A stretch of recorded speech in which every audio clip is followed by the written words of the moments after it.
আমার বাসায় মেহমান আসলে যদি তাদের বলা হয় কী রান্না করব, তাহলে তাদের একটাই উত্তর, আমার হাতের স্পেশাল ভুনা খিচুড়ি। তো আমি কিন্তু ভুনা খিচুড়িটা একদম ঝরঝরে করে তৈরি করি না, একটু মাখা মাখা রাখি। আর এইভাবেই খিচুড়িটা খেতে এত বেশি মজার হয়। আজকে আপনাদেরকে আমার সিক্রেট ভুনা খিচুড়ির রেসিপি তৈরি করে দেখাচ্ছি, আশা করি আপনাদেরও অনেক ভালো লাগবে। প্রথমে এখানে হাফ কাপ পরিমাণ তেলের মধ্যে 3টা পেঁয়াজ কুচি দিয়ে দিলাম। তো পেঁয়াজগুলোকে এখন হালকা করে একটু ভেজে নিয়ে 2 চামচ পরিমাণে আদা বাটা, 2 চামচ পরিমাণ রসুন বাটা দিয়ে দিচ্ছি। তো এই মশলাগুলোকে এখন কিছুক্ষণের জন্য একটু ভেজে নিতে হবে। ভাজা হয়ে গেলে ওই তেলের মধ্যেই দিয়ে দিচ্ছি 1.5 চামচ পরিমাণে হলুদ আর 2 চামচ পরিমাণে শুকনা মরিচের গুঁড়া। তো পানি দেওয়া ছাড়াই প্রথমে এই মরিচ আর হলুদটাকে তেলের সাহায্যে ভালোভাবে ভেজে নিতে হবে, এতে করে খিচুড়ির কালারটা বেশ সুন্দর আসবে। এখন হাফ কাপ পরিমাণ পানি দিয়ে দিচ্ছি। তো পানি দিয়ে কিছুক্ষণের জন্য একটু কষিয়ে নিয়ে 1 চামচ পরিমাণে জিরার গুঁড়া আর 1 চামচ পরিমাণে দিয়ে দিব ধনিয়ার গুঁড়া। এখন এই মশলাটাকে খুব ভালোভাবে কিছুক্ষণের জন্য কষিয়ে নিয়ে আমি 1 কেজি পরিমাণে গরুর গোশত দিয়ে দিচ্ছি।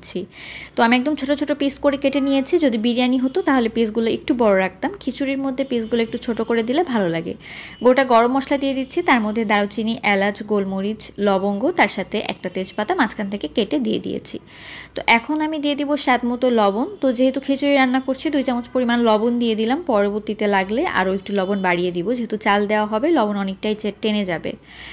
তো কিছুক্ষণের জন্য ভালো করে কষিয়ে নিয়ে এখন আমি এখানে 1 কাপ পরিমাণ পানি দিয়ে ভালো করে সেদ্ধ করতে দিব। তো সেদ্ধ করতে দিব এখন ঢাকনা দিয়ে প্রায় 10-15 মিনিটের জন্য রান্না করে নিব মিডিয়াম লো আছে।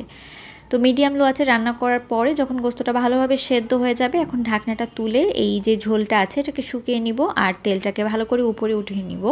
এইভাবে কিন্তু আপনারা চিকেন বা মাটন দিয়েও করতে পারেন।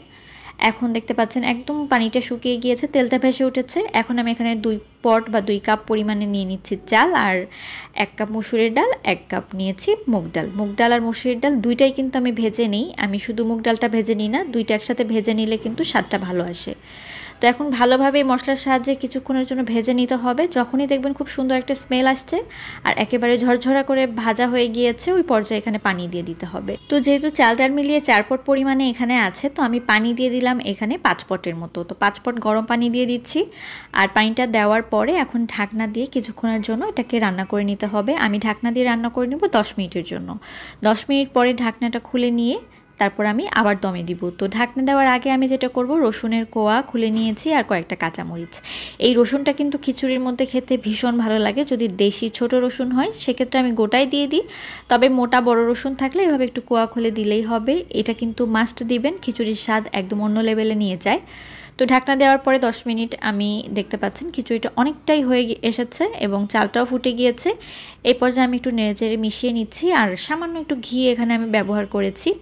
তো ঘি 1-2 চামচের মতো দিলেই হবে। তো এখন আমি লাস্টবারের মতো ঢাকনা দিয়ে দিব আর ঢাকনা দিয়ে এটাকে কিছুক্ষণের জন্য দমে দিব।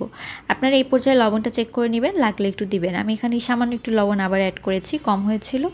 তো আবার ঢাকনাটা দিয়ে দিতে হবে। দেখতে পাচ্ছেন চালগুলো কত সুন্দরভাবে ফুটে গিয়েছে আর এই খিচুড়িটা একটু মাখামাখাই হয়, খেতে অসম্ভব মজা। আর এখন তো অনেক ধরনের আমের আচার সবাই বাসায় কম বেশি করছেন, তো আমের আচার দিয়ে এভাবে খিচুড়ি রান্না করে খেয়ে দেখবেন, ভীষণ ভালো লাগে এই খিচুড়িটা। এইভাবে একবার অবশ্যই ট্রাই করে দেখবেন। সবাই ভালো থাকবেন, সুস্থ থাকবেন। আল্লাহ হাফেজ।